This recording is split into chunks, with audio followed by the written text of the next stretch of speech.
Well, hello, hello. It is Sarah Jane, all red-nosed and croaky voiced.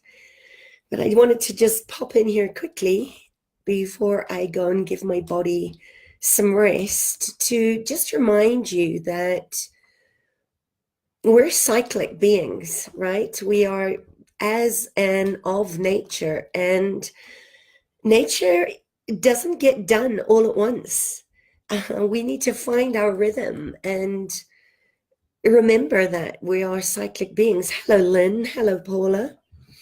And I know that we can't always see the reason for our pain or why our bodies go into some form of healing crisis. And I think that this is really part of what belonging to ourselves and belonging to nature herself is really trying to teach us that we're not looking at ourselves, but we're looking for ourselves. And a couple of years ago, I would have been um, going into the wrongness of what I wasn't doing in order to hurry my body along through the healing process, rather than actually appreciating the innate intelligence of my body to actually know that it was due for an update, an upgrade on my immune system, which makes it feel a little bit easier, doesn't it, to look at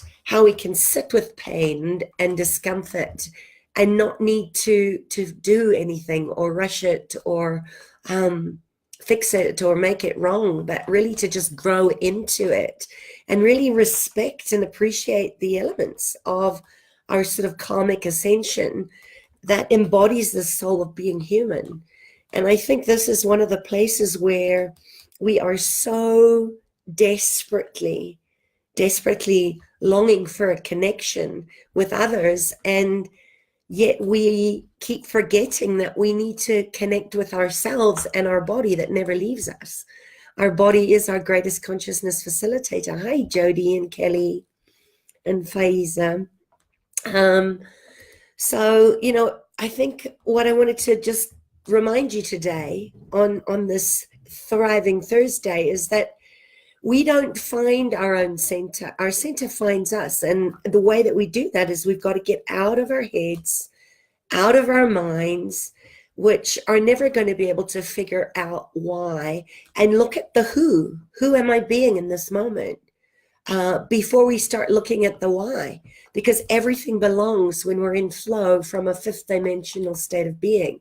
You just know, there's a trusting there that you're in the truth of being exactly where you need to be, and there's no options, there's no doing that is required, there's just simply truth. And I think this is the place where we forget that our bodies are there to guide us.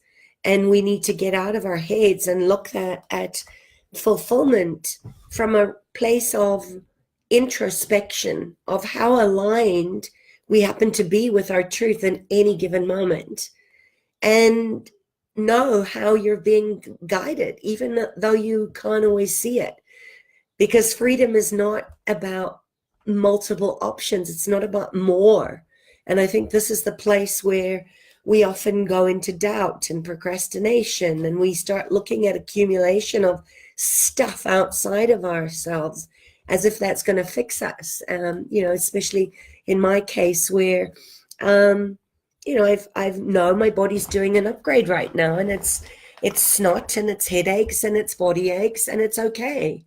And it's not about throwing stuff at my body in an effort to interfere actually with the process. And I think this is where ego comes in, because ego is afraid of less, of having less, of simplifying life. It's always looking for more options to hide behind. But life often teaches us in moments of breakdown, in moments of crazy crisis, or where we're really resisting letting go or bringing in something that we need in order to be who we are becoming, not why we're doing what we're doing.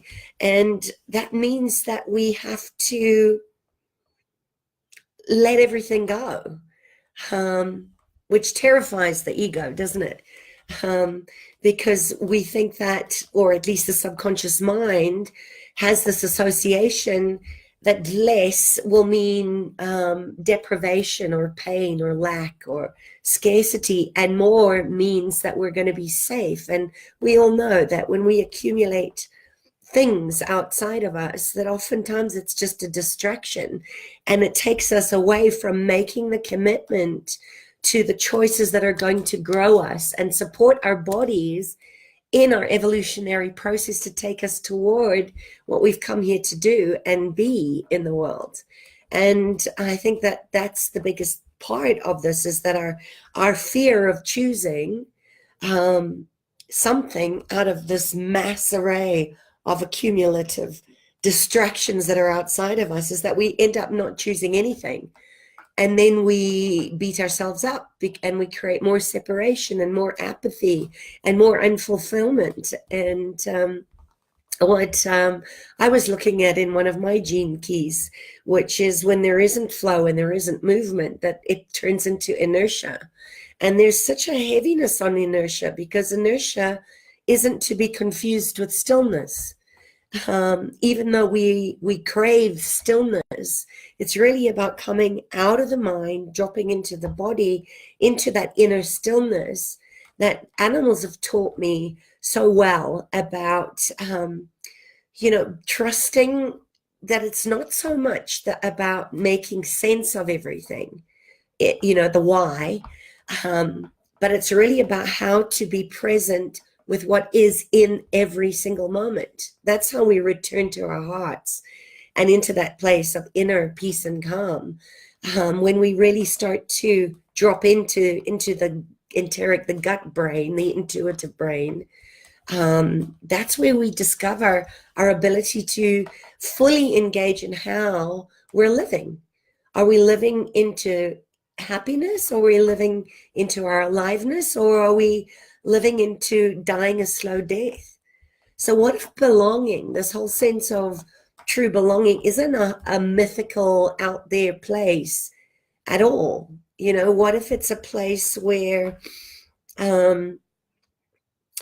we have to develop a skill set of competencies again, that we have to remember what they are, where we've forgotten or lost that heart competency, when we sort of coax and weave and tend to the roots of our own separation, and then use that to become deeply rooted as this beautiful living bridge, where if you can, stand fully in your own unbelonging, the unbecoming of everything your identity says you should be or can't have, that you become really friendly with the terrors of this loneliness and exclusion, that you can no longer be governed by your avoidance of them. And that's the way that we come home to ourselves. So that's just a little bit of what I've been musing, and my dogs have just walked in, and just going deeper into my experience of feeling connected to the world through the body. A lot of times we say listen to your body, but what if it's more about listening to the world through your body? Because you can't reason your way into being present. You can't reason your way into love or understanding, and you certainly can't reason your way into fulfillment. And I think that's why I talk so much about gut instinct, because this frontal, we need to give ourselves a frontal lobotomy, because that's what separates us from our belonging to the world as a sovereign being. That thinking in the belly is what joins this head to the heart, to the gut brain. And I think we've really reached that point, haven't we, where we need to leave all this clutter in the brain and employ our minds to work for us, because living in our heads isn't working, is it? We need to really have this profoundly embodied relationship with the mystery and the beauty of the world in how we experience it through body sensations. To me, that's about being in touch, and why I write so much about being touched by life, being touched by loss and grief and love and belonging, actually. And I think that's really where we're entering into now that Chiron has come direct. The next 7 years is really about the coming together, the making whole of our own inner woundings, our Chiron wounds, the wounded healer, where we have to come together, not just in the We Too movement of trusting in other people and trusting in life and trusting in the world, but trusting that our bodies are the way through to reconnecting. Because our planet, let's face it, we're in a crisis, and we need to do our work in this initiation. This is this rite of passage, and where I often guide my clients through a series of very mind and body-based exercises so that they can bring their awareness into the body and connect this sort of pelvic intelligence and the gut intelligence and the heart intelligence to this thing on our heads. And it can be really simple on the outside, but inwardly challenging, because it's going to take us on this journey into very unfamiliar roots of our own sensitivity. And I think that really is the illusion that we feel like we need more in order to avoid pain, instead of looking at it as the intensity that connects us to everything, and that's the perfection of the divine, is recognizing where we're out of order with life. And pain is the gateway. Pain is what connects our body. It's the way we get in touch on all our levels of sensitivity, right? To experience life through our senses, both subtle and normal, without this sort of desperate act of blame or shame or fixing or regret or anything else that comes up. And to just be yourself instead of this imagined self that you think you're supposed to be based on everybody else's idea of what their lives are supposed to be, when we're all just kind of doing the best we can with what we have to navigate through this new way of being. And that, I think in that is the honesty to recognize that we need to upgrade our own sensitivity through new ways of being, because a lot of the old ways, the tools, the ancient stuff that worked 5 years ago or 10 years ago doesn't work anymore, because our ego isn't in that same place that it was, right? We're moving into a new reality that none of us know. So we need to get real with that. And I think this is where we have to stop bypassing pain. We have to stop listening to the virus of the mind, the Watiko in the mind that's telling us we're trapped in a dream that we can't have, right? And then start to imagine a solution to use pain to break that story of the unconscious identity. That's where the anxiety and the depression and the separation comes, is in this imagined story that something is going to go wrong or will go wrong, in the illusion of the dream that it's not supposed to happen this way. That's the only time we are disappointed, when we have this perceived idea and we project it out in the world that it's not fair or it shouldn't be, instead of using pain as this beautiful portal where we become aware of the pain experience in the physical body and the part of you that doesn't align with the self and the imagined idea of who you think you're supposed to be. That's when suffering happens, and that's where the tiny acts of desperation show up again, because there's this sense in the ego that it's trapped because it's looking for options. And we don't want options. We want to commit to choose the path of faith that's deeply rooted in trust. Because without trust, we can't do anything in whom we are being.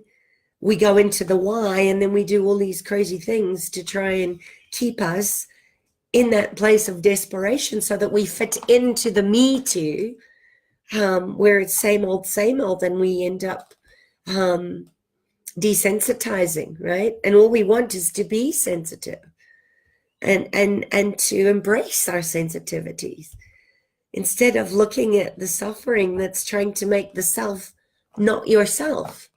Does that make sense? So that's it.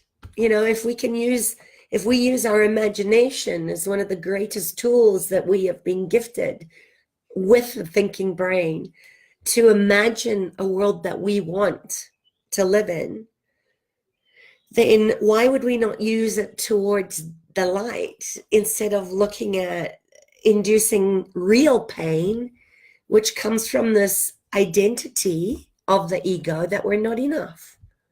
And that's where we get trapped into these patterns of addiction, because we are taught that we need to be afraid the pain's going to get worse. Crazy, isn't it? And yet this is what we do. So when you connect pain to the process of the unconscious that sets us up to be right, then we can prove that we're not enough. That's the most misguided cultural story that we've been fed about what it means to be human. That's telling us that we need to live in our head, that the head should be in charge because it knows the answers, and the body is little more, than a vehicle for transporting the head. And I always talk about the head is the rider and the body is the horse. That wild animal body is within all of us. And yet we go to the head because it's telling us that doing is the primary value, while being is secondary, right? The who before the why, the cart before the horse. And it separates us from those sensations of the body, and then it alienates us from the world. There's no escaping that story. It's embedded in our language, in our architecture, in our customs, in our hierarchy, in our familial trauma. And it's like this ocean, and we're like these little fish who are, we're swimming in it, and we're barely noticing it because we've lived with it since we came into these physical bodies as babies. But by interpreting reality for us, stories frame and give meaning to our actions. And there's a danger to living by a story that you can't question, because you start to make mistake. You start to mistake the story for reality. And I say this often, is that when you let the old stories die, you rewrite your story. You are the author of your own book. You can do that. All you have to do is commit to do it, and not be the story, buy the story, or tell the old story. And when you do that, the ego thinks, because you're killing the story, that you're going to kill the mind and you're going to kill the body, and it starts fighting back. And I suppose that's where my work starts, in formulating generative questions that can expose that story and hold it to account. I mean, isn't that a beautiful way to be? Where we can live in our intuitive gut knowing in our bellies and trust it enough to come to rest there. Just remember, the body is not outside. The body is you, and we're missing the experience of our own being by living in our heads. And it's not your fault. It's just the bad training of this reality, where we've lost that center of consciousness that resides in our brain, in our gut brain, right? Not this brain. So what do you need today to return to your body and to trust your intuition and to trust the knowing, the real felt knowing of that, not from the analytical or information part, but from a real knowing? That's how we build trust with ourselves and with nature. In respect and reverence, it's permission, it's love, it's appreciation, it's gratitude. And intelligence is reciprocal. That's the sensitivity. Specifically a grounded sensitivity, when it's grounded in your root chakra, it's grounded in your sexual chakra, it's grounded like the roots that come out and connect you, the tap roots that connect you to all the other roots that are your community. And because it's a reactive sensitivity, it isn't able to integrate information because it doesn't need to. Your sensitivity isn't a static, permanent condition, just like nature. It's constantly shaping and moving and upgrading in its natural systems, including the chaos theory. So where can you actually step into that and bring your ideas, all your creative juices into your belly and let them just settle there and sit with that?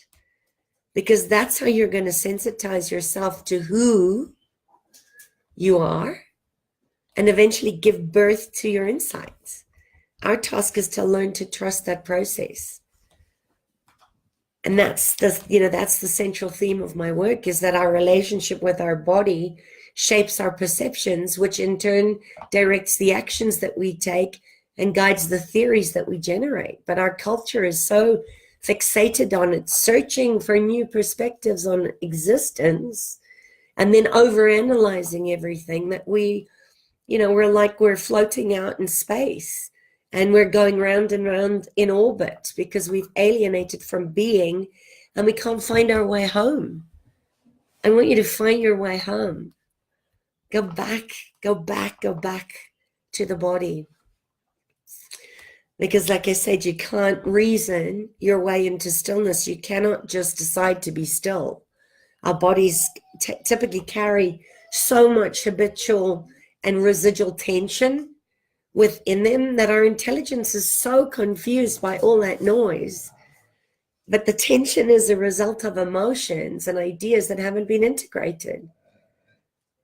So how can you do that? Because to survive, we sometimes put our emotions on hold for decades before we're strong enough to integrate them, but they remain in the body, preventing stillness. And if you haven't read Gabor Mate's book called When the Body Says No, I highly recommend it, because he really shows you why, if you do not allow the body, which is the most densest part, the physical body, to actually process and integrate and synchronize the trauma before it's released, we end up going mad. We have gone mad on some level because we've disconnected from the earth. And if we are not nurturing Mother Earth as the body of life that gives us life, then we're not nurturing our own bodies. There's your separation again. And I think that's where this accumulation of stuff, where the consumerism comes out of a craving, at the root of which is our disassociation from our very being as part of Mother Earth, as part of nature. And that's this restless emptiness that we feel at the core, an emptiness that's really obliterated our sense of enough. So I know there's a lot of concepts in there, but just remember that once you can come to rest in your body, you come to rest in the wholeness. That is the whole of the world and the whole of nature. And then we breathe together, right? The lungs of the earth breathe with our lungs.